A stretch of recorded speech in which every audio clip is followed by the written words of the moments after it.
Phil, thank you very much for attending MESA 2016 and supporting the MESA 2016. How did you find the conference? I thought it was fantastic. I've, as you know, lived and worked in the Middle East twice in the last 15 years. But this year, I really see a difference in the speed at which the Middle East as a region is catching up, and if not overtaking Europe and maybe even the US. It's very exciting times. Phil, you have been running the club CISO in the UK. You deal with a lot of CISOs around in the Europe. Now you have interacted with some of the CISOs from the Middle East during the MESA 2016. Is there anything particular you found them to be doing different than the European CISOs? So I definitely see a difference, a positive difference in the speed, and maybe this is related to the money that is available to the CISOs in the Middle East as opposed to the European CISOs, but the speed at which the Middle East CISOs can react to things and put in place a change that would be a massive project in the UK or Europe, but here can just be eaten up and done in a matter of weeks. I mean, a good example of that is how quickly the buildings go up around here. It's phenomenal, the speed at which this city and this region have transformed. And I think that also is echoed in the speed at which the CISOs in this region can react and operate and grow. What are the challenges that you see the Middle East cybersecurity industry would have as compared to the rest of the world? So I think the obvious volatile region with warring conflicts taking place in neighbouring regions, not necessarily right here, that is going to put a little extra pressure and stress on the situation.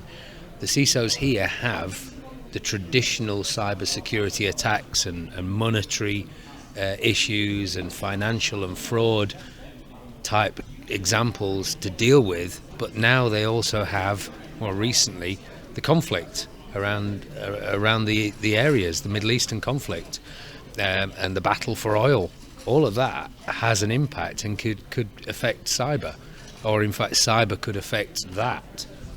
We have almost had close to 100 CISOs, and you got a chance to interact with quite a few from the Middle East. What were the concerns that they expressed to you during the discussions? I mean, was there anything particular that they were worried about, or was there anything in particular that they wanted to get to know from you? Because you have done a wonderful job with your metrics presentation, which was very well received.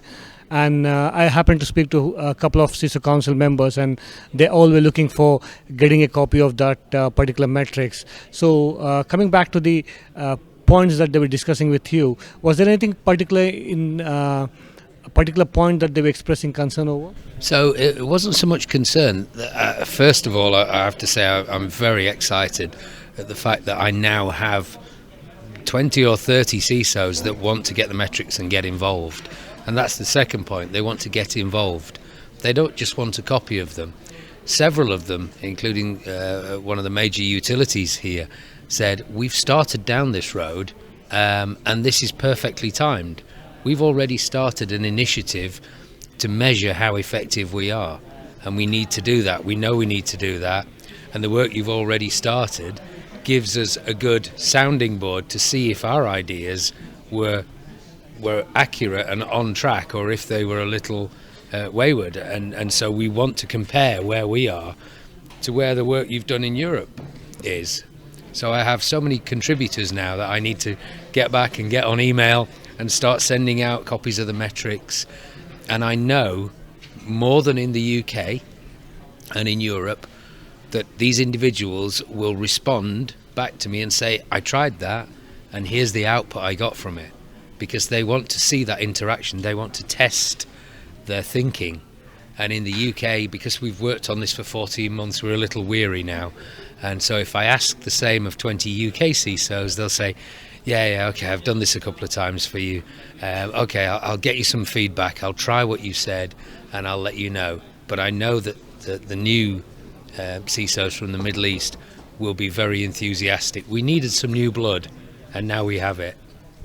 Women empowerment is a topic that's being discussed globally, and we happen to have some a decent number of women CISOs attend the CISO 100, and we almost had like close to 10 CISOs who are being awarded women CISOs. Do you think, in particular, getting more women CISOs into the security would add more value? And what exactly do you think should we be doing as CISO Council to promote this among the women CISOs in the Middle East and globally? So what I would say, and this may come across as harsh, is in the Middle East, yes, we do need to promote more women in security, more women in IT in general, because of the region. But in the UK, there is this push to have women in security, and they're no better and no worse at the job. There are plenty of women in security in Europe, and there are no constraints around them getting into security or the workplace like there are in the region. So I would rather focus on helping the Middle East region get women into security, and less so in Europe, because they don't have the hill to climb that the women in the Middle East have. Now, in general, what exactly are the challenges that you see in the European market in cybersecurity that you'd like to highlight to the Middle East CISOs and the Middle East security community? There's a new initiative right now coming into Europe that is enacted and started called the General Data Protection Regulation.